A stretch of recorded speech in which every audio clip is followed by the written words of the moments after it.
Bonjour à tous, ravi de vous retrouver dans Autrement pour ce dernier numéro de la saison. Malheureusement, je vous propose de plonger dans les archives LGBTQIA+ de Bruxelles.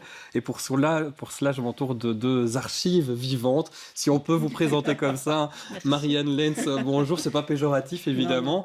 Archive vivante parce que vos luttes, elles ne sont pas nouvelles, activiste féministe, lesbienne.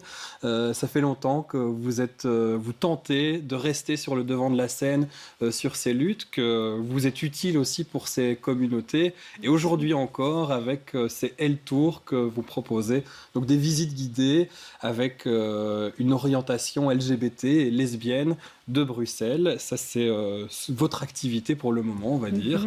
En face de vous, Schildemann, bonjour. Bonjour. L'une des figures de la communauté LGBT aussi depuis de longues années, ici à Bruxelles. Vous avez été organisateur de plusieurs Pride, et notamment quand elles sont retournées à Bruxelles. On reviendra sur le parcours Oui. de ces marches des fiertés pour les homos, les lesbiennes et puis les personnes trans et toutes les autres lettres qui se sont ajoutées petit à petit. Puis avec nous aussi ce soir une autre génération. Paul Gérard, bonjour. Bonjour. Alors, vous, je le disais, représentant d'une autre génération, vous avez 22 ans, artiste plasticien, vous avez terminé la Cambre l'an dernier. 24. 24 ans. 24 ans, ouais. 24 ans déjà. Vous avez terminé la Cambre et c'est une histoire de famille qui vous a fait plonger dans ces archives LGBT. C'est ça qui nous a donné envie de faire l'émission parce que vous proposez une exposition où vous parlez de l'histoire de votre grand-père. Expliquez-nous. Voilà, tout à fait. Alors, donc dans cette exposition, je présente un second volet d'un premier projet. Il y a le premier dont on va voir des images. Le premier s'appelle Étouffé dans la boue. Le premier Étouffé dans la boue, donc qui parle d'un secret de famille du côté de mon père et qui parle de mon grand-père qui était homosexuel caché dans les années 50 et 60 à Bruxelles. Et secret de famille, pourquoi ? Puisque quand j'ai fait mon coming out vers l'âge de 14-15 ans, ma grand-mère a raconté ce secret de famille sur mon grand-père qui aurait, selon elle, aurait été potentiellement assassiné par un de ses amants en 67. Et donc le premier projet, Étouffé dans la boue, se concentrait plutôt sur leur histoire à deux de couple, dans leur cadre familial, dans leur maison.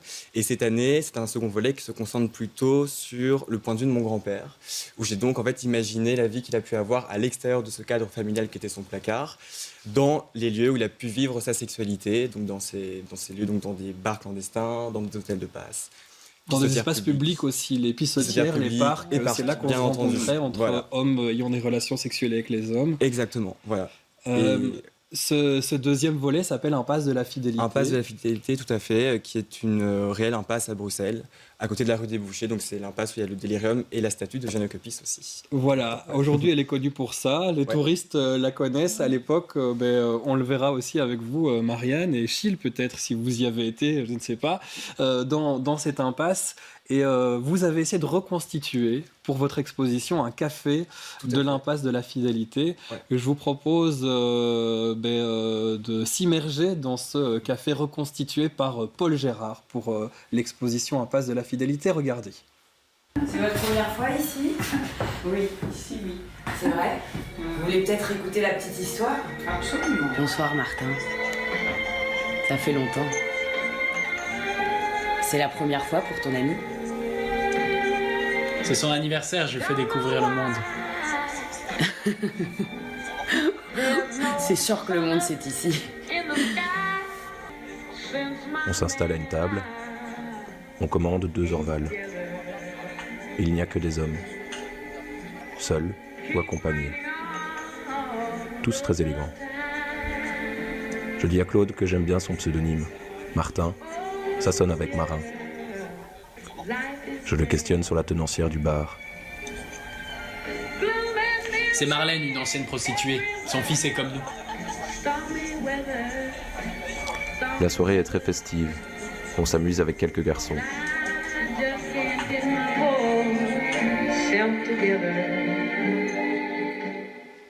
Et on vous a reconnu, Marianne Lenz, dans cet extrait parce que vous avez visité l'exposition en même temps que nous et vous jouez celle qui écoute, qui entend. Alors, on entend la voix de ce qu'aurait pu dire votre grand-père. En fait, vous avez créé une pièce sonore à partir de ce que vous avez imaginé de sa vie. Tout à fait. Et la pièce sonore a été réalisée aussi à partir d'archives écrites que j'ai récoltées au fond Suzanne Daniel à Gand. Et donc, en gros, j'ai écrit un scénario et en prenant un scénario qui est complètement évidemment fictionnel, où je prends mon grand-père comme personnage principal. Et par rapport aux histoires que j'ai pu lire dans les archives écrites, j'ai vraiment essayé de retisser autour de ce personnage de ce grand-père d'autres histoires. Entre autres, Marlène, par exemple, qui est la fameuse tenancière du bar, qui a un fils. Voilà, c'est ça, qui a un fils aussi homosexuel et qui est tenancière. Donc, c'est vraiment basé sur des faits réels, mais un côté aussi très, très fictionnel Parce qu'on ne sait pas si votre grand-père y a vraiment été, mais on se doute parce qu'on sait qu'il a côtoyé des lieux. Exactement. Selon ma grand-mère, elle m'a toujours raconté qu'il avait un groupe d'amis qu'elle trouvait prétentieux, avec qui il sortait souvent. Donc j'ai imaginé qu'avec ce groupe d'amis, il côtoyait ces lieux. Parce que d'autres homos, en tout cas personnes homosexuelles dans une de leurs vies, Marianne Lenz, que vous avez d'ailleurs interviewé, passaient du temps dans cette impasse. C'est le cas d'un peintre qui est décédé il n'y a pas longtemps, que vous avez interviewé et qui raconte des souvenirs assez fabuleux de cette impasse où c'était des bons moments de drague et des bons moments de soirée. Oui, Marc Petrarens, donc il racontait donc dans l'impasse de la fidélité, il allait dans les années 60 et en tant que jeune homo, il racontait dans le fond de l'impasse, là il y avait eu un bar où les jeunes homos sautaient sur le bar, prenaient un élan, sautaient et draguaient de cette manière-là, donc c'était très étonnant. Racontait aussi que dans la rue des Bouchers qui menait vers la galerie du Roi et de la Reine, là il y avait plein de bars homos aussi, et dans la galerie même, au-dessus du magasin actuel d'Elvaux, là il y avait vraiment un club, même très sélect. Qui s'appelait le Club. Oui. Exactement. Alors, et donc c'est cette interview. Ça fait partie des interviews. Donc vous avez fait ce témoignage qui a servi finalement à Paul Gérard. Vous ne connaissiez pas, c'est un peu le hasard que vous retrouvez ici. Je suis très touchée, je trouve ça vraiment... Quand on parlait d'archives et mémoires vivantes, waouh. On voit à quoi ça sert. On vous a retrouvé aussi à l'impasse de la fidélité parce qu'on parle des années 60, mais cette rue est consacrée à la communauté homo et lesbienne depuis plus de longues années, dès les années 30 déjà, si je ne me trompe pas, peut-être même avant, on ne peut pas le savoir. Exactement, oui. On va regarder une partie du L-Tour que vous faites par exemple là-bas. On est dans une rue, l'impasse de la Fidélité, qui est très très riche en histoire parce qu'elle a presque un siècle d'histoire où il y a eu des lieux, à l'époque on appelait homophiles. Il y a ici par exemple la Pergola au numéro 5, qui était un lieu tenu par une lesbienne connue qui s'appelait Germaine, dans laquelle Suzanne Daniel est venue. Donc c'était les années 1930 jusque pendant la période de la Seconde Guerre mondiale. Et pour elle, elle pouvait vraiment, comme ici, prendre un café à une table ou à l'extérieur. On pouvait voir qui elle était. C'était une jeune lesbienne. C'était une période plus simple. Par après, enfin en tout cas de ma génération, fin des années 70, tout ça avait disparu depuis longtemps. Et pour moi, ça a été beaucoup plus dur. On m'avait indiqué, c'était le bouche à oreille, dans cet impasse qui était complètement abandonné. Beaucoup de fenêtres étaient brisées et tout, c'était très sombre. Dans le fond à gauche, là, il y avait le Black Swan, c'était là. Et on a toujours une impression en Belgique que c'était mieux ailleurs, mais non. Bruxelles a une tradition de grande liberté. Déjà au tournant du 19e et 20e siècle, c'était reconnu que c'était plutôt à Bruxelles qu'il y avait le plus de lieux, et pas à Paris, ni à Berlin ou à Londres, où là il y avait des lois répressives. On était passible d'être emprisonné, ce qui n'était pas le cas de la jeune Belgique, créée en 1830, où il n'y avait pas de loi répressive qui existait. Donc, et c'est toute cette histoire que L-Tour raconte. L'impasse de la Fidélité vous a servi, vous aussi, de lieu de sociabilisation, et vous l'expliquez. Mais on sent quand même que les époques ont montré des ambiances différentes là-bas, et que ça n'a pas été forcément plus positif avec le temps, qu'il y a eu des creux, quoi. Pour vous, c'était plus dur dans les années 70 de se montrer en tant que lesbienne ? Oui. Parce qu'entre-temps, il y a bien eu une loi répressive en Belgique de 1965 à 85, et donc c'était l'époque de ma génération. l'âge de la majorité sexuelle avait été reculé de 16 ans à 18 ans uniquement pour les homosexuels et lesbiennes.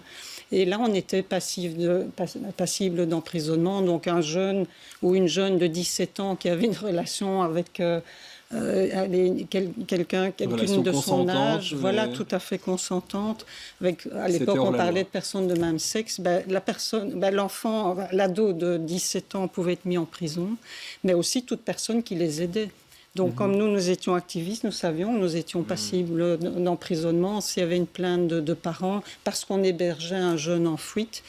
Ou une jeune Parce que ça se passait, c'est d'ailleurs votre cas, vous avez fui votre famille à 19 ans pour rejoindre la capitale. Vous habitez en région flamande, pas très loin de Bruxelles, mais vous vous êtes retrouvée à Bruxelles et c'est là que vous avez pu vivre votre vie de lesbienne et de militante. Oui, absolument. Enfin, du moins, ça a été dur puisque c'était les années où tout était caché. Donc moi, pendant des années, il m'a fallu du temps d'en trouver d'autres comme moi, comme on disait à l'époque. Donc c'était des années de grande solitude.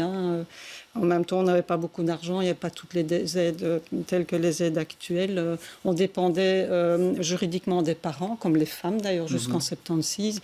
Et donc, je n'avais droit à aucune aide sociale, puisque j'étais censée le demander à mes parents. Et ça montre aussi la différence faite entre les femmes et les hommes, même quand on parle d'orientation sexuelle, qu'il y a encore plus de discrimination quand on est une femme. Alors, Gilles Demanne, vous, à ce moment-là, dans les années 60, quel âge vous avez? Qui vous êtes? Qu'est-ce que vous faites à Bruxelles? Racontez-nous. Est-ce que vous alliez à l'impasse de la fidélité? Non, pas du tout. Donc, dans les années 60-68, j'avais 18 ans. Et mon père m'avait dit que pendant mon adolescence, je devais lutter contre mon homosexualité et qu'après, j'allais rencontrer la femme de ma vie. Et très Comme peu ça de se choses... passait pour beaucoup de gens, oui, finalement. Mais très peu de choses de mon père, je l'ai cru, mais ça, je l'ai cru. Et donc, pendant les années 60, je me suis marié une première fois, puis ça n'a pas marché, je me suis marié une deuxième fois, et ça n'a toujours pas marché. Et alors, c'est à 32 ans que j'ai enfin accepté mon homosexualité et que j'ai été vivre avec un homme. Et que vous avez vite, finalement, côtoyé les milieux militants et fait partie, comme Marianne à l'époque, des organisatrices des Gay Pride. Mais il y a eu d'abord toute une période où j'ai travaillé à tel quel, mais donc directement... impliqué dans la vie, dans la communauté. Mais donc, j'ai travaillé à tel quel. J'ai été à l'ILGA, International Lesbian and Gay Association. Et puis, vers les années 95, j'ai aidé et été élu président de la Gay Pride. On vous voit sur ces images d'archives. Voilà, on vient de vous louper, mais on va vous revoir, ça va repasser. C'est pas vous, là. Ça pourrait. Non, ça pourrait. Mais on va vous revoir. C'est pour ça, Paul, quand on a entendu parler de votre projet, qu'on a décidé d'en faire une émission, qu'on a invité des personnes ressources, des seniors qui ont vécu. Mais voilà, là, vous découvrez les images. On va les voir à l'écran. Où c'était la première marche des fiertés qui avait, à ce moment-là, parce qu'on peut revenir un peu sur l'histoire des Prides, au début c'était mal vu par la ville de Bruxelles, et puis ça a été accepté à partir de 2001 par le bourgmestre qui passe socialiste, cette fois qui revendique finalement la Pride et qui aide à l'organisation. Et vous pouvez emprunter les grands boulevards pour la première fois. Enfin, pour la première fois. Donc, de 96 jusqu'à 2000, on faisait un grand tour autour de la ville, mais on n'empruntait pas les boulevards. Et on a fait des pétitions, on a fait toutes sortes de choses, mais tout le temps, aussi longtemps que de Donéa était au pouvoir, on n'a pas eu les grands boulevards. Et alors, en 2001, Tielemans, que j'ai rencontré le soir de son élection, il était tout à fait bourré, mais il disait, monsieur Demanne, vous allez avoir la Grand Place. On n'a pas eu la Grand Place parce que c'est impossible, mais on a eu les grands boulevards, et à partir de ce moment-là, la Pride a été acceptée, choyée par la ville de Bruxelles. Par les politiques et aujourd'hui encore qui sont très friands finalement. Tous les partis maintenant aujourd'hui ont envie de... oui. Enfin presque. Alors Paul, vous avez beaucoup travaillé avec des archivistes pour préparer votre exposition et notamment, on en a déjà parlé, le fonds Suzanne Daniel qui est nommé du nom de cette lesbienne féministe militante aussi. L'un de vos modèles peut-être, Marianne, Suzanne Daniel, racontez-nous oui, mais en fait, je votre crois rapport que c'est pas tout à fait ça. C'est vrai que moi, elle a connu la librairie que je tenais là, Lesbienne et pour femmes de 1985 à 2002, Artémis, et je la connais, votre Artémis, projet. voilà. Et je la connaissais sous le nom de Suzanne Despues. Donc là, elle ne Son vrai parlait nom. pas, voilà, son vrai nom. Elle n'a pas parlé de cette période, elle a évoqué vaguement, mais bon, moi j'étais d'une toute autre génération, et elle n'était pas du tout un modèle, elle n'était pas connue. Oui, en fait, Et Suzanne donc, elle Daniel, elle a créé la première association Voilà, le homo-lesbien CCB. à Bruxelles. C'est elle qui a lancé Ah. effectivement en En 1953. 54. 53. 53. Oui, Ben, oui. Avant La de toute première quitter le association. projet assez Mais rapidement. oui, mais Et- c'est parce que 2 mois ou 3 mois après sa création, il y a les hommes de l'association. C'était la seule femme, était Suzanne Daniel. Et il y en a un qui a déclaré qu'il ne se laissait pas gouverner par une femme. Et là-dessus, Suzanne Daniel a quitté. quitté. Et à partir de ce moment-là, elle n'a plus rien fait. Ouais. Alors le fonds Suzanne Daniel, c'est de ça qu'on parlait, ça vous a aidé pour préparer votre exposition, notamment via des témoignages, de nombreuses photos aussi qu'on découvre dans l'exposition et qu'on voit d'ailleurs sur les écrans derrière vous. Derrière ce fonds, plusieurs personnes dont Bart Helling, un historien, archiviste, qu'on a rencontré. Je vous propose de l'écouter et d'entendre ce que les archives ont à nous dire de Bruxelles dans les années 60, justement. En général, on peut dire qu'aux années 50, 60, 70, la plupart des homosexuels et lesbiennes menaient 2 vies. Il y avait une vie publique dans le contexte du travail ou la famille. La plupart, comme ici, étaient mariés, étaient dans un mariage hétérosexuel. Et à côté de ça, il y avait le propre vie, le deuxième vie dans le bar ou le monde des parcs et des urinoirs et des trucs comme ça. C'était 2 vies différentes. Et ça se reflète très bien dans beaucoup de ces archives de cette époque-là. Bruxelles, comme chaque ville, était important parce qu'il y avait moyen de vivre ces 2 vies, de mener ces 2 vies. Il y avait une anonymité, il y avait une subculture que les gens qui n'étaient pas initiés dans ce monde-là ignoraient totalement, mais il y avait cette subculture qui donnait des options aux gens. Sans les archives, on est voué à l'amnésie. Ces archives sont cruciales, sont indispensables pour pouvoir comprendre notre société actuelle, pour comprendre où on est, d'où on vient, et peut-être de donner des idées vers quelle direction on peut marcher. Ça nous intéresse toujours d'agrandir notre collection.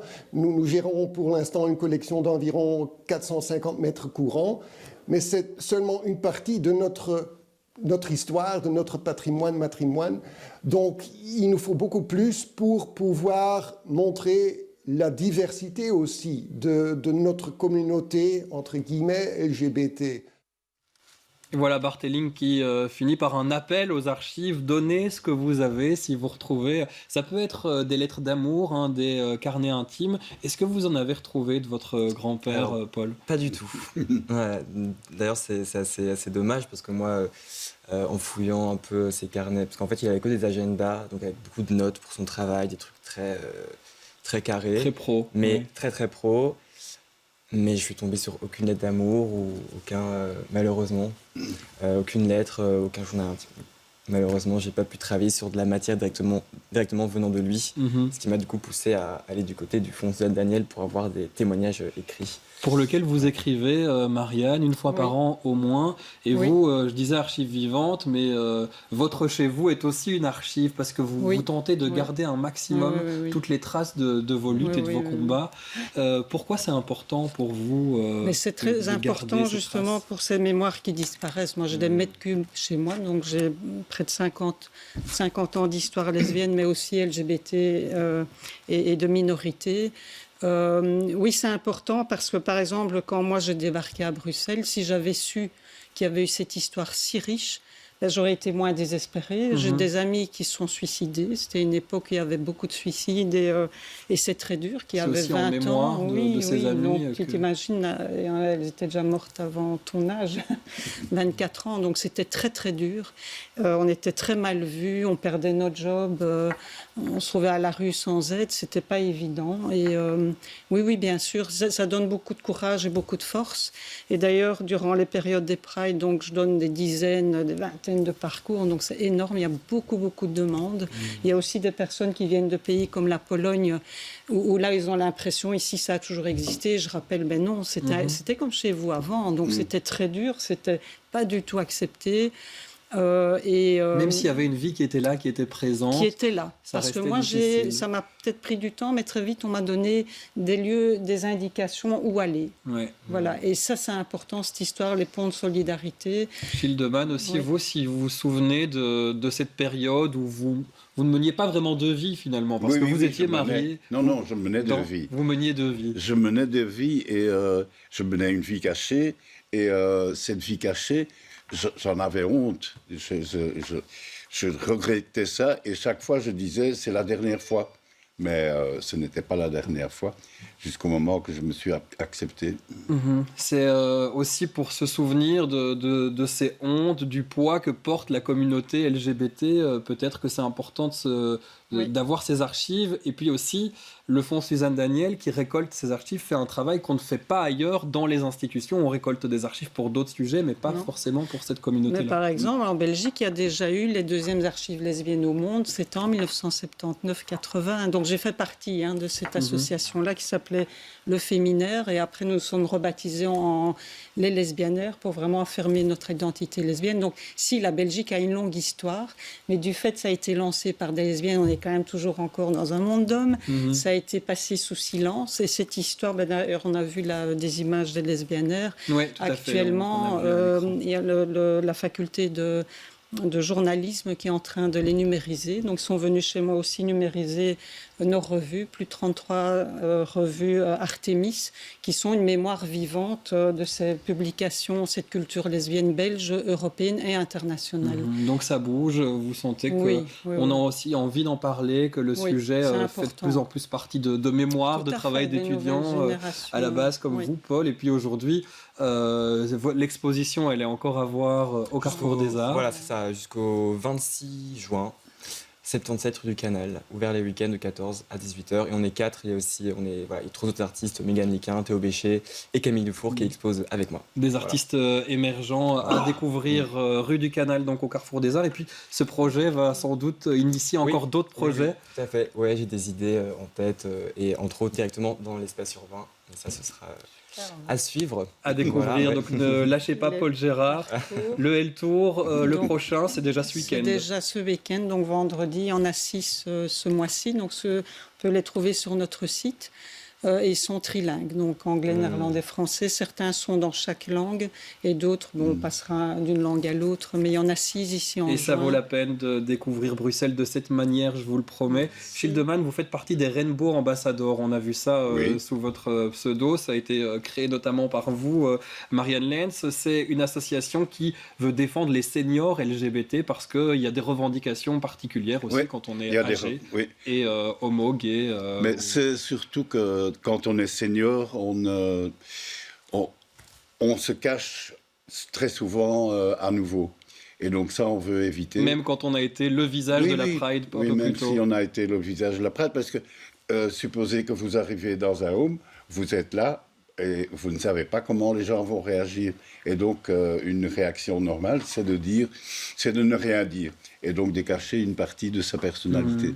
Et c'est pour ça qu'on va, nous, dans les homes, dans les centres de service, qu'on donne des formations et qu'on essaye de rendre ça plus inclusif. Oui, oui. Voilà. Et c'est un travail important, et évidemment, on aura l'occasion d'en reparler dans cette émission. Autrement, on vous retrouve, c'est promis, en septembre pour la nouvelle saison.